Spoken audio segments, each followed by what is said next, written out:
जय श्री कृष्ण। आज हम सुनेंगे मार्गशीर्ष कृष्ण गणेश चतुर्थी व्रत कथा। मार्गशीर्ष संकष्टी चतुर्थी व्रत कथा। तो प्रेम से कहिए गणेश भगवान की जय, गौरी शंकर भगवान की जय। महाराज दशरथ की कथा। पार्वती जी ने गणेश जी से पूछा कि अगहन कृष्ण चतुर्थी संकटा कहलाती है, उस दिन किस गणेश की पूजा किस रीति से करनी चाहिए। गणेश जी ने उत्तर दिया कि हे हिमालय नंदिनी, अगहन में पूर्वोक्त रीति से गजानन नामक गणेश की पूजा करनी चाहिए। पूजन के बाद अर्घ्य देना चाहिए।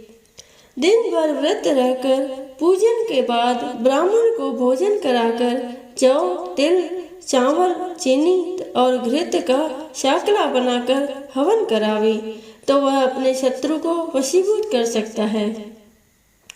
इस संबंध में हम तुम्हें एक प्राचीन इतिहास सुनाते हैं।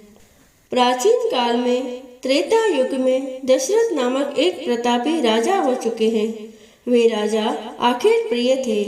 एक बार अनजाने में ही उन्होंने एक श्रवण कुमार नामक ब्राह्मण का आखेट में वध कर दिया। उस ब्राह्मण के अंधे माँ बाप ने राजा को शाप दिया कि जिस प्रकार हम लोग पुत्र शोक में मर रहे हैं, उसी भांति तुम्हारा भी पुत्र शोक में मरण होगा।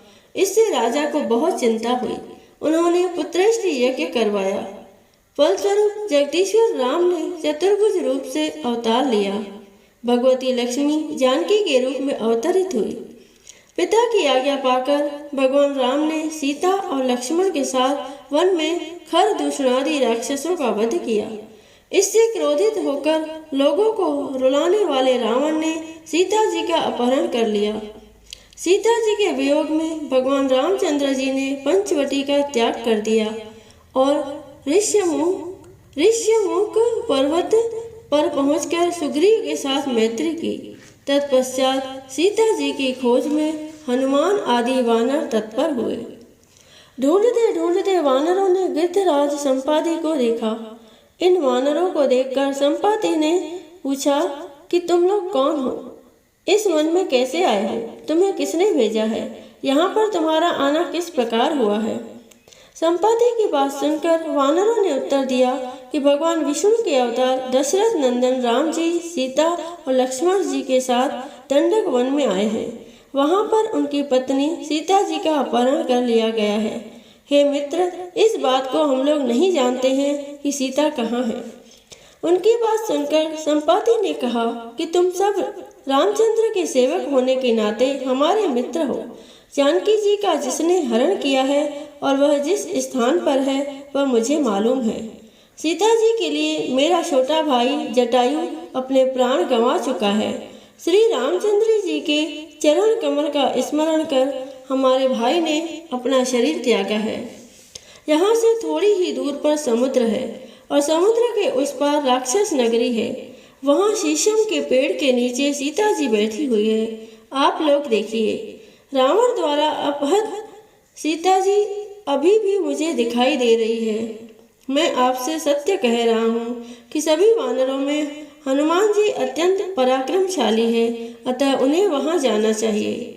केवल हनुमान जी ही अपने पराक्रम से समुद्र लांघ सकते हैं, अन्य कोई भी इस कार्य में समर्थ नहीं है।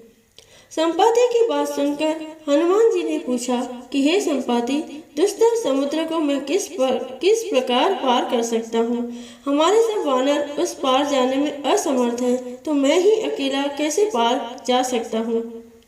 हनुमान जी की बात सुनकर संपाति ने उत्तर दिया कि हे मित्र, आप संकट नाशन गणेश चतुर्थी का व्रत कीजिए। उस व्रत के प्रभाव से आप समुद्र को क्षण मात्र में पार कर लेंगे। संपाति के आदेश से संकट चतुर्थी के उत्तम व्रत को हनुमान जी ने किया। हे देवी, इसके प्रभाव से क्षण भर में समुद्र को लांघ गए। इस लोक में इसके समान सुखदायक दूसरा कोई व्रत नहीं है। श्री कृष्ण जी कहते हैं कि महाराज युधिष्ठिर, आप भी इस व्रत को कीजिए। इस व्रत के प्रभाव से आप क्षण भर में अपने शत्रुओं को जीतकर संपूर्ण राज्य के अधिकारी बनेंगे।